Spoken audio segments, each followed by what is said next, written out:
இங்கே கிறிஸ்தவர்களாக வருவதற்கு அநேக நோக்கங்கள் உண்டு. எனக்கு ஒரே பொண்ணு தான், நான் கிறிஸ்தவத்தில் என்ன பண்ணணும், ஒரு நல்ல பையனை பார்த்து கல்யாணம் பண்ணி வைக்கணும். எனக்கு ஒரே பையன்தான், கிறிஸ்தவத்தில் நல்ல பசுத்தமான பெண்கள் இருக்கிறார்கள், அவங்களை திருமணம் செய்து வைத்தால் என் பையனுடைய வாழ்க்கை நல்லா இருக்கும். இது ஒரு காரணம். என் குடும்பம் கஷ்டப்பட்டு கொண்டு இருக்கிறது, என் குடும்பம் ஏழ்மையில் இருக்கிறது, வறுமையில் இருக்கிறது, தேவன் எனக்கு ஆசீர்வதிப்பார் என்ற ஒரு நிச்சயத்தோடு கூட என்ன பண்றாங்க, சபைக்கு வராங்க. ஆசீர்வாதத்துக்காக வராங்க. நான் செத்துட்டா யார் என்ன அடக்கம் பண்ணுவாங்க, அதுக்காக சபைக்கு வராங்க.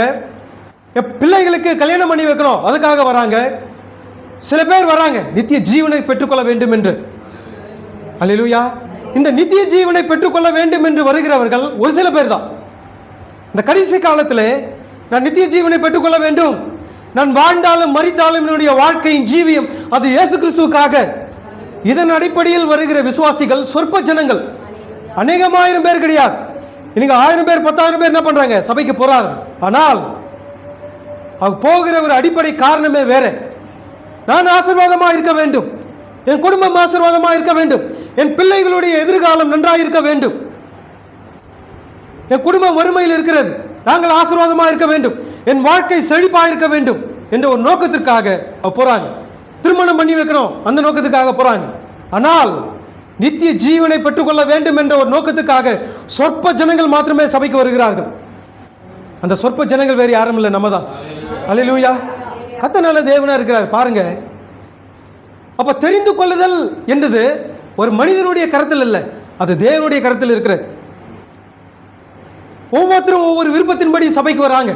ஆனால் ஆசீர்வாதத்துக்காக சபைக்கு வருகிறார்கள் என்றால் அது வராமல் இருக்கிறதே நல்லது. ஆசீர்வாதத்துக்காக நம்ம இங்கே சபைக்கு வருகிறது இல்லை, நித்திய ஜீவனை பெற்றுக்கொள்வதே நம்ம சபைக்கு வருகிறோம். நித்திய ஜீவன் என்பது எதில் இருக்கிறது? கிறிஸ்துவை அறிவதே நித்திய ஜீவன். தீர்க்கதரிசி கூறுகிறார், கிறிஸ்துவை அறிவதே நித்திய ஜீவன், பசுத்த ஆவியை பெற்றுக்கொள்வதே நித்திய ஜீவன்.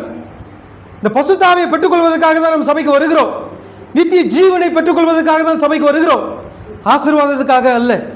முதலாவது தேவனுடைய ராஜ்யத்தை தேடுங்கள், அப்பொழுது உங்களுக்கு எல்லாமே கொடுக்கப்படும். இதுதான் வேதத்தில் சொல்லப்பட்டிருக்கிறது. அப்ப முதலாவது யாரை தேடணும்? உங்களையும் என்னையும் சிருஷ்டித்த சர்வ வல்லமையில தேவனை தேட வேண்டும். ஏனென்றால் அவரிடத்தில் தான் நித்திய ஜீவன் இருக்கிறது. இப்ப பசுத்த ஆவியை நாம் தேட வேண்டும். ஏனென்றால் பசுத்த ஆவியானவர் தான் தேவனுடைய ராஜ்யத்துக்குள்ளாக நம்மை முத்தரிக்கிறார். விசுவாசிக்கிறீங்களா?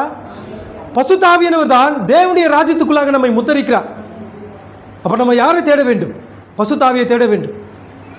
பசுத்த ஆவியை பெற்றுக்கொள்வது நித்திய ஜீவன்.